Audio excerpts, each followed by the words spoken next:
Nous avons terminé l'analyse univariée. Nous allons maintenant procéder à l'analyse bivariée, c'est-à-dire regarder les variables deux par deux.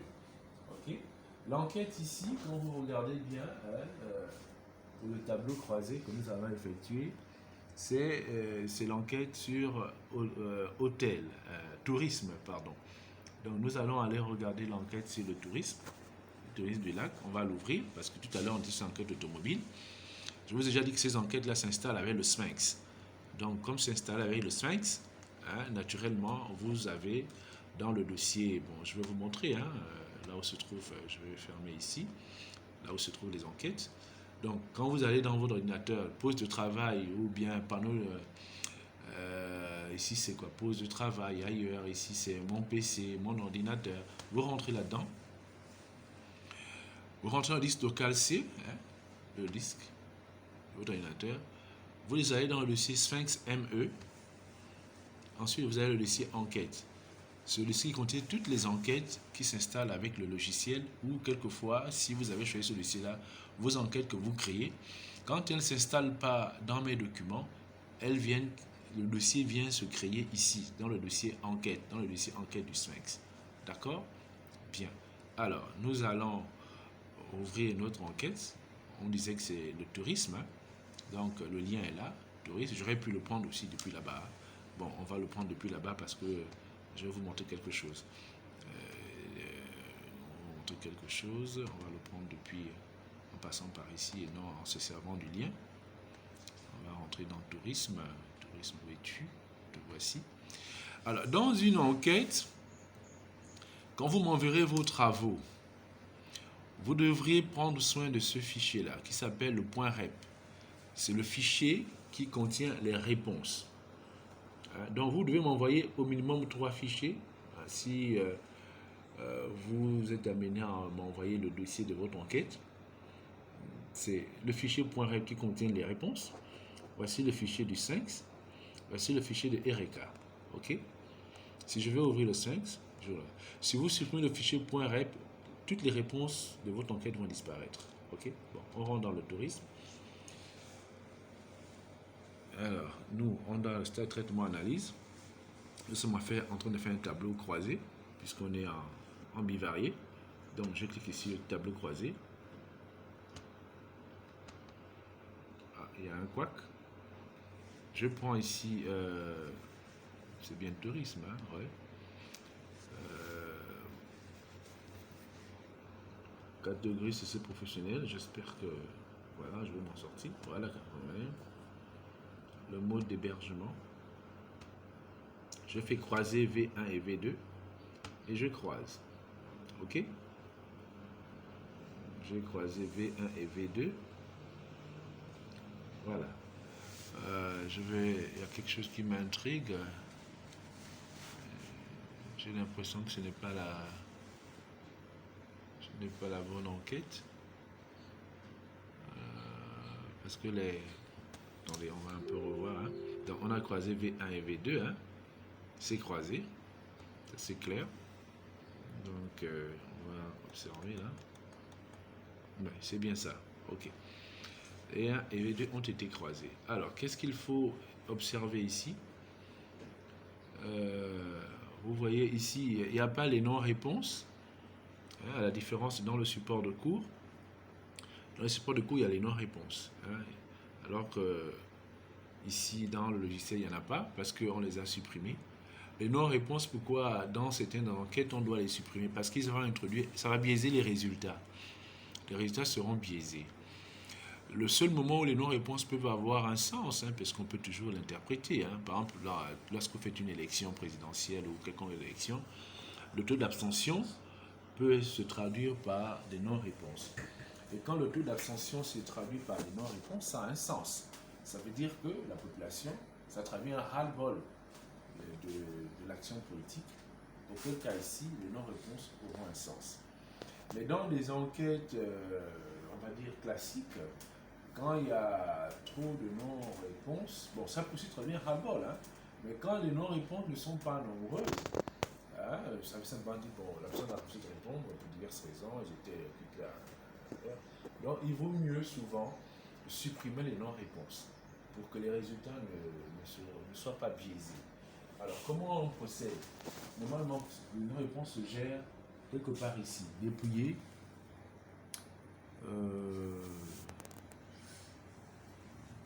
Je suis bien dans le bon stade. Hein? Je ne sais pas si je suis dans le bon stade. On peut voir. Bon, dépouillement, on a dit dépouiller. Option de, on est rentré dans, on a fait ça. Dépouiller. Option de dépouillement. Et c'est ici qu'on gère les non-réponses. Hein?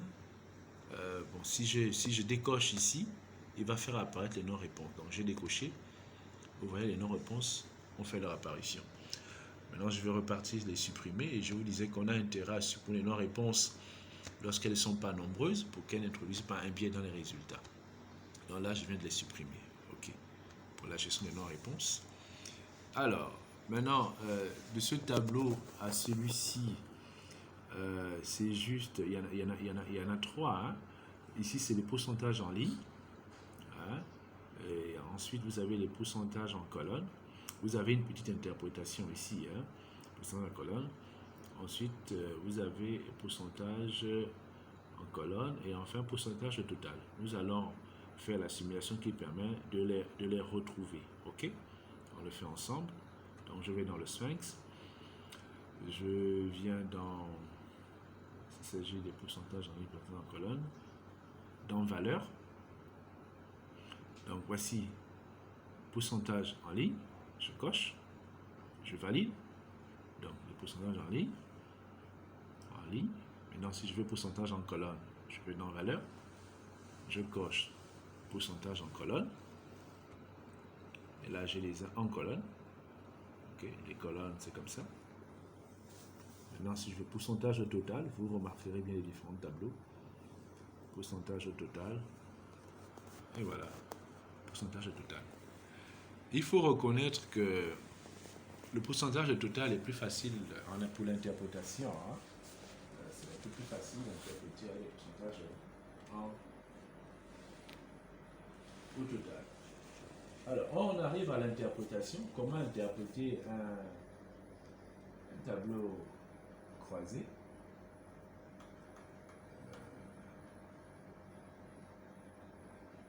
On interprète le tableau croisé en invoquant le test de Qui2.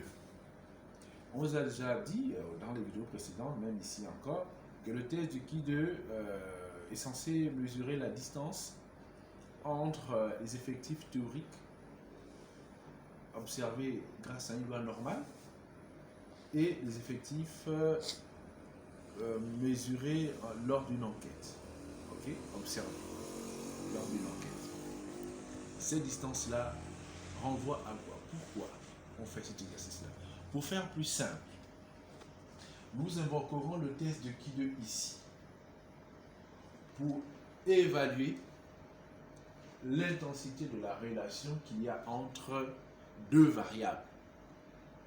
Les deux variables ici dans l'exemple, c'est la catégorie socio-professionnelle et le mode d'hébergement. Pour arriver à quoi? Pour arriver à conclure si oui ou non le mode d'hébergement dépend de la catégorie socio-professionnelle. Donc, on va faire la manip. On va y aller. Alors, vous venez ici, voici votre tableau. Vous entrez dans Test et vous cochez ici Qui2. OK? Et puis, vous validez. Et il vous donne le test Qui2. Et il vous donne même les résultats sur l'information. Il a dit la dépendance est très significative, etc. Les cas encadrés en bleu sont pour les cas effectifs nettement supérieurs.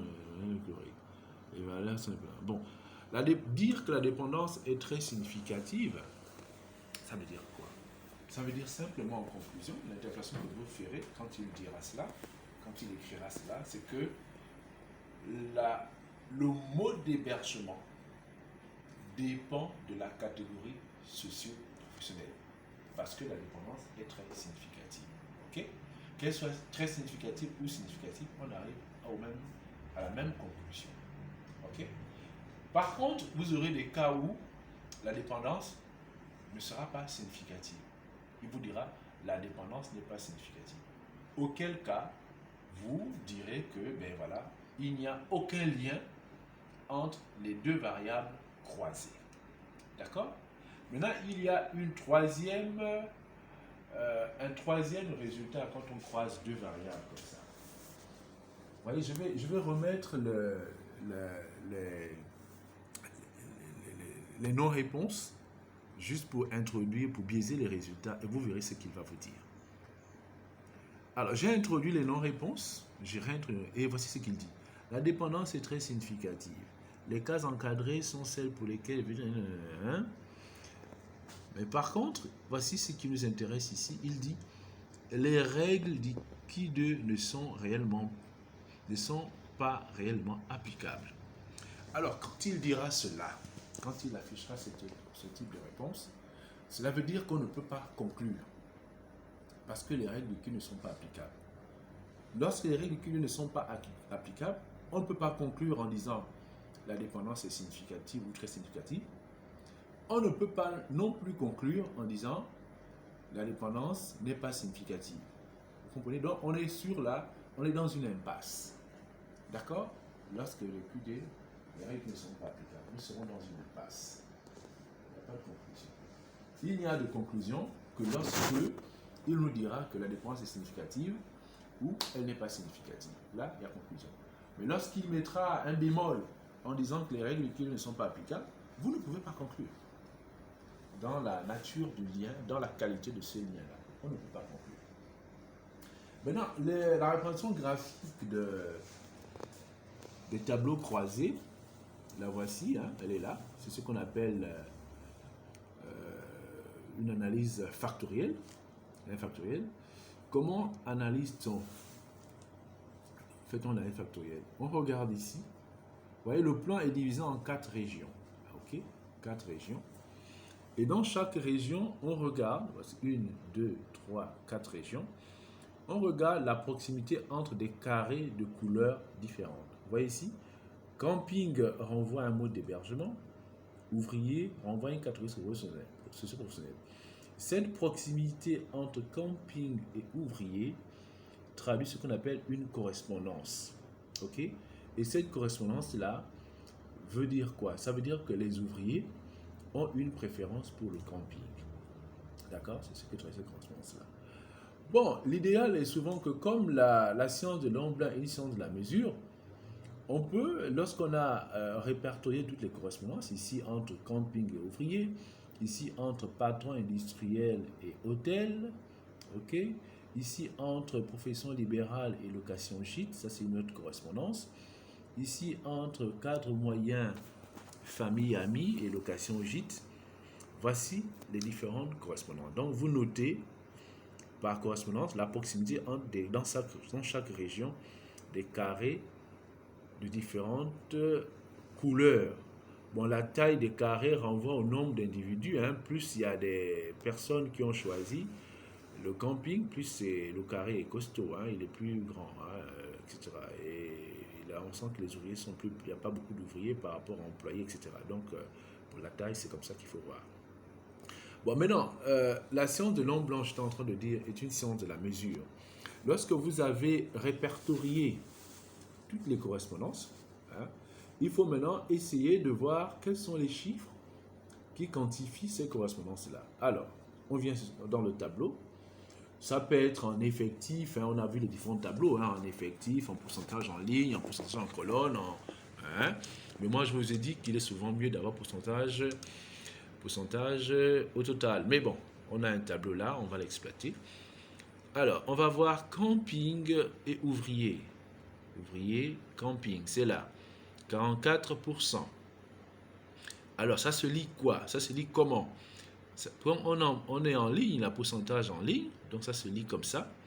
On va dire, en lecture, 44, parce qu'il faut savoir lire un tableau, 44,4% des ouvriers, parce qu'il s'agit des ouvriers, 44,4% des ouvriers sont logés dans les campings.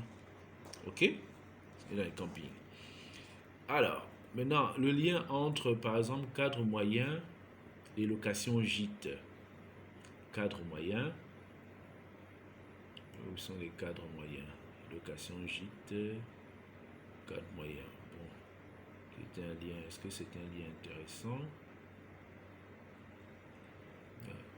Bon, on va prendre les liens les plus significatifs. Hein, on va dire, par exemple, celui-ci, qui est un lien, puisqu'il est encadré, hein, il a été mis en évidence, encadré comme ça, c'est un lien significatif. On regarde par exemple celui-là.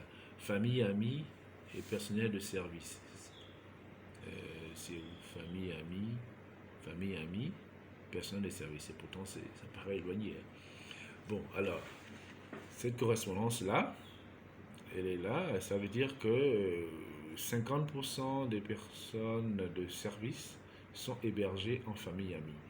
Donc, pour résumer, vous notez les différentes correspondances, hein, la proximité entre des carrés de couleurs différentes. Ensuite, vous venez dans le tableau pour prendre les chiffres qui quantifient ces correspondances-là. Bon, on arrive maintenant là au tableau de moyenne. Voilà. Bon, est-ce qu'on a fait la manip qui permet de... Non, on n'a pas fait ça. On va faire la manip. Alors, pour la manip, vous avez déjà là, vous venez simplement ici, vous cliquez sur AFC. AFC, c'est analyse factorielle des correspondances. Voilà, on clique dessus. Voilà. Bon, je vais faire disparaître, il faut que je reparte dans le tableau pour faire disparaître les non-réponses, parce qu'elles ont biaisé les résultats. Je fais d'abord disparaître les non-réponses, hein, pour que ce soit un peu plus correct. Allez, d'accord, donc je maintenant viens à l'AFC. Voilà, hein, l'AFC, hein, voilà, pour le classement. Donc, en bivarié, surtout pour les tri croisés, hein, croisement entre deux variables nominales, quelles sont les étapes de l'analyse? Première étape, vous croisez les deux variables, hein, CSP mode d'hébergement par exemple. Ensuite, il est souhaitable, hein, puisqu'il faut donner un sens à l'analyse. Lorsque l'AFC est disponible, vous cliquez sur l'AFC. Et avec l'AFC, vous notez les correspondances. Okay? C'est-à-dire la proximité dans chaque région, il y en a 4, entre des carrés de couleurs différentes. Quand vous avez noté cette proximité-là, vous allez dans le tableau, vous notez les chiffres qui quantifient, qui mesurent ces correspondances-là. Ok, ça c'est la deuxième étape. Maintenant, la troisième étape, et la dernière, vous invoquez le test de Q2. Ok, sachant que le test de Q2 a 3 résultats possibles. Dire que la dépendance est significative ou très significative, c'est un résultat. Dire que qui veut dire qu'il y a un lien entre les deux variables, ou la dépendance n'est pas significative, il n'y a pas de lien entre les deux variables. Maintenant, la troisième possibilité en termes de réponse, c'est que qu'elle soit significative, la dépendance, ou pas significative, mais dès lors qu'il émet des réserves en disant que les règles de Q2 ne sont pas applicables, ben, on arrive à on tombe dans une impasse, c'est-à-dire qu'on ne peut pas conclure. Nous avons fini avec le croisement en deux variables nominales. Avec le tableau de moyenne, nous croisons deux variables nominales avec variable numérique. C'est un croisement nominal numérique. Bon, le premier tableau qui apparaît ici, hein, on a croisé la variable mot d'hébergement avec plusieurs variables numériques. Hein. On aurait pu croiser simplement avec une seule variable numérique, hein, auquel cas on aurait fait tableau croisé, on aurait pris comme tout à l'heure mot d'hébergement et on aurait pris par exemple dépense totale. Bon, je fais une simulation, hein, avec un petit croisement, ensuite je reviendrai sur ce tableau-là, comment arriver à ce genre de tableau. Donc on va faire une petite simulation, tableau croisé. Donc là-bas il avait croisé CSP, hein, il a croisé quoi? Il a croisé mode d'hébergement avec la dépense totale. Par exemple, on va croiser mode d'hébergement, et puis on va prendre dépense totale, juste pour vous montrer, hein, dépense totale, juste pour vous montrer comment ça se passe. Alors je croise, et puis je fais analyser, et je dis, ouais. Voilà, vous voyez là, on a fait un petit tableau de moyenne. On a croisé mode d'hébergement et dépenses totales. mais ce n'est pas le tableau du support de cours. Alors, pour faire ce tableau-là, nous allons procéder autrement. Nous allons passer par ici, déterminer l'analyse. Vous cliquez ici, déterminer l'analyse. Vous prenez mode d'hébergement. Vous cliquez pour faire passer ça de l'autre côté. Ensuite, vous allez chercher les autres dépenses. Voici les dépenses. Je vais appuyer sur CTRL en même temps pour qu'il me sélectionne l'ensemble des dépenses pour les faire passer une bonne fois. Donc, on a dépenses totales, dépenses hébergement, dépenses alimentaires, dépenses restaurant, et puis dépenses loisirs. Et je clique une bonne fois sur la flèche pour faire passer de la gauche vers la droite. Ici, déterminer l'analyse a son intérêt parce qu'il vous propose différents types d'analyse. C'est-à-dire quand vous n'êtes pas sûr de l'analyse qu'il faut effectuer, vous passez par cette option de déterminer l'analyse là, auquel cas lui-même vous propose les analyses possibles. Tableau de moyenne, tableau de caractéristiques, graphe de relation. Nous, ce qui nous intéresse pour l'instant, c'est le tableau de moyenne. On aurait pu rentrer ailleurs si ça nous intéressait. Bon, on va rentrer dans le tableau de moyenne pour faire apparaître le tableau de moyenne. Voici le tableau de moyenne qui est, on va dire, similaire à celui du support de cours. Du support de cours. OK? Voilà. Donc, vous l'avez. Vous savez comment on peut le faire. Ici, il a juste pris mode d'hébergement, dépenses totales, dépenses hébergement, extrait, etc. D'accord, OK? Bon, maintenant, il y a une approche, attention.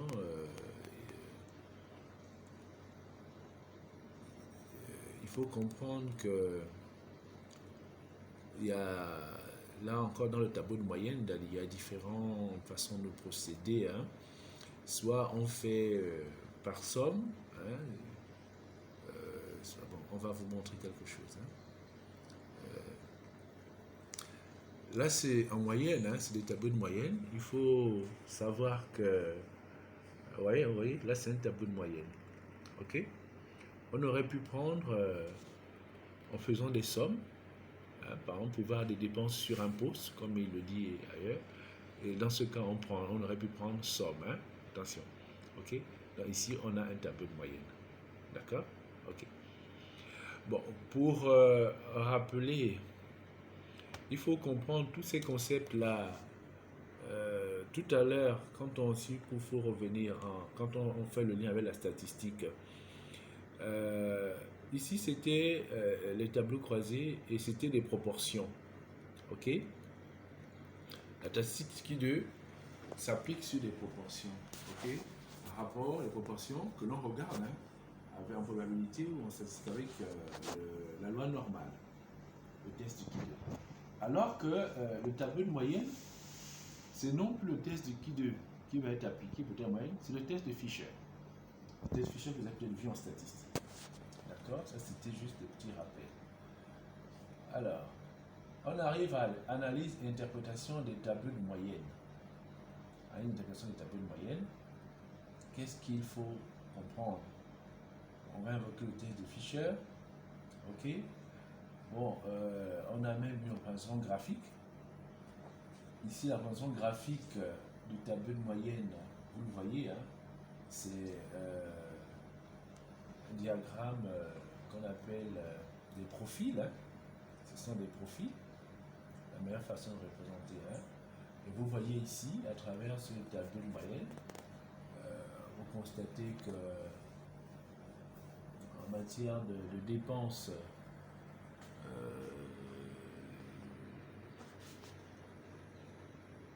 on ne voit pas bien les couleurs là. Ouais, si on analysait, vous voyez par exemple les couleurs qu'on voit très bien là, je vois par exemple dépenses restauration, elle est plus élevée en location gîte, OK. Ensuite dans les campings, OK. Et dans les hôtels, dépenses en restaurant n'est pas très élevée, en restauration. Vous avez ici dépenses en alimentation, c'est-à-dire ceux des campings. Lui qui est à l'hôtel, il n'a pas besoin d'aller dans les restaurants, il est dans l'hôtel, alors que ceux des campings, pour manger, il est obligé d'aller dans les restaurants. C'est comme ça qu'on pourrait l'interpréter. Par contre, en alimentation, c'est-à-dire manger, dépenses en alimentation, c'est-à-dire comme la popote, si on peut appeler ça comme ça. Vous voyez que ce sont les hôtels, hein. On dépense le plus, hein. Hôtel de popote, ensuite en location au gîte, ensuite voilà, en camping. Par contre, en famille, amis, on dépense peu. C'est-à-dire quand on est en famille, hein, vous ne dépensez rien. Vous êtes en famille, vous n'avez rien à dépenser. C'est la personne qui vous accueille qui dépense. C'est pourquoi en famille, amis, les dépenses en alimentation sont quasiment nulles. Hein. Voilà un peu, à travers ce graphique-là des profils, comment on peut interpréter les résultats. Ok. Et vous savez bien que les profils, vous venez ici, graphique, et puis voilà, les profils sont là. Ok. Voilà simplement comment on peut interpréter le croisement entre une variable numérique et une variable nominale, donc un tableau de moyenne. Maintenant, la dernière étape dans l'analyse bivariée, c'est la corrélation. La corrélation. OK? Il a été croisé ici dépenses totales et durée de séjour. Hein? Et il a donné une droite, ce qu'on appelle une droite de régression, que vous avez vu en statistique. Hein? Une droite de régression. Et il y a un indicateur important dans la droite de régression, c'est le coefficient de corrélation. Le coefficient de corrélation égal à... fallait mettre en mode avion. Donc le coefficient de corrélation est un indicateur très important. Hein, vous voyez, il faut savoir que le coefficient de corrélation, quand il est compris entre moins 0,5 et 0,5, on dit qu'il y a absence de corrélation. C'est-à-dire, les deux variables n'ont pas de lien. Dit qu'il y a absence de corrélation, veut dire que les deux variables n'ont pas de lien. Donc, je reprends. Quand le coefficient de corrélation est compris entre moins 0,5 et 0,5, il y a absence de corrélation. Par contre, quand il est compris entre 0,5 et 1, on dit qu'il y a corrélation positive. Donc, il y a un lien entre les deux variables. Et le lien et la corrélation est positive, c'est-à-dire la droite est croissante. Maintenant, quand le coefficient de corrélation est compris entre moins 1 et moins 0,5, on dit qu'il y a corrélation négative. Par corrélation négative, cela veut dire qu'il y a effectivement un lien entre les deux variables, hein, un lien appréciable entre les deux variables, mais le lien est négatif, donc la droite sera décroissante. Par exemple, le cas d'espèce ici, le coefficient de corrélation est égal à 0,180. Donc, c'est plus petit que 0,5. Donc, ici, il y a absence de corrélation. Absence de corrélation. Donc, si vous espériez que la dépense totale dépendrait de la durée du séjour, mais cette enquête-là vous dit non. La dépense totale ne dépend pas de la durée du séjour. En tout cas, il n'y a pas un lien de cause à effet entre la dépense totale et la durée de séjour. C'est-à-dire qu'on ne peut pas faire une projection comme ça, la orthogonale, sur cet axe, sur cette droite-là, pour retrouver la dépense totale. Ce n'est pas possible. Parce que les deux variables n'entretiennent pas un lien de cause à effet. C'est parce que la dépendance n'est pas significative. Et c'est ce qu'il va dire, quoi. Il l'a dit quelque part, non, n'est-ce pas? La dépendance...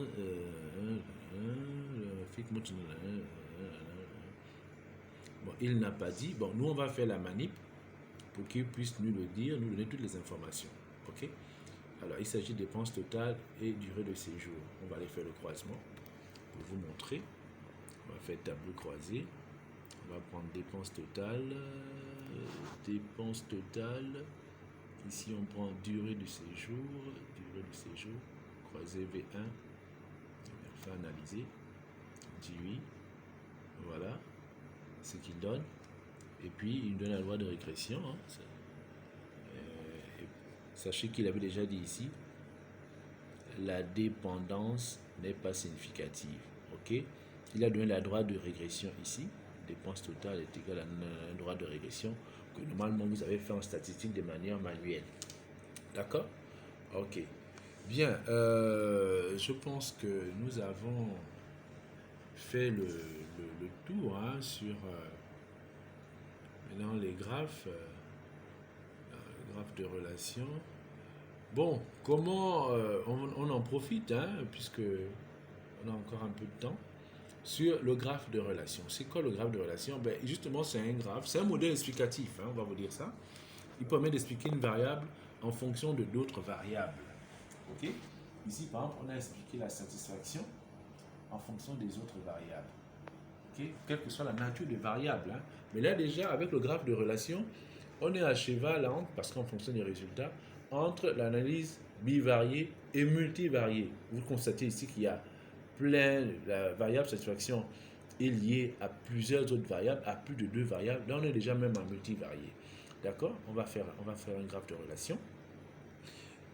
Juste pour être clair avec ce chapitre-là. Donc, alors, nous allons... généralement, on pourrait rentrer ici, hein, dans le tableau de bord.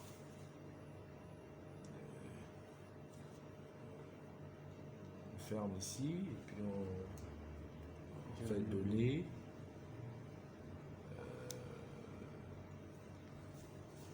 Plutôt vue. Nouvelle vue. Graphe de relation. Alors, il y a d'autres éléments, on peut prendre dans le tableau de bord. Nous, on veut rentrer dans le graphe de relation. On fait suivant. Ici, vous sélectionnez, si vous voulez sélectionner toutes les variables, vous cliquez sur l'arrobase.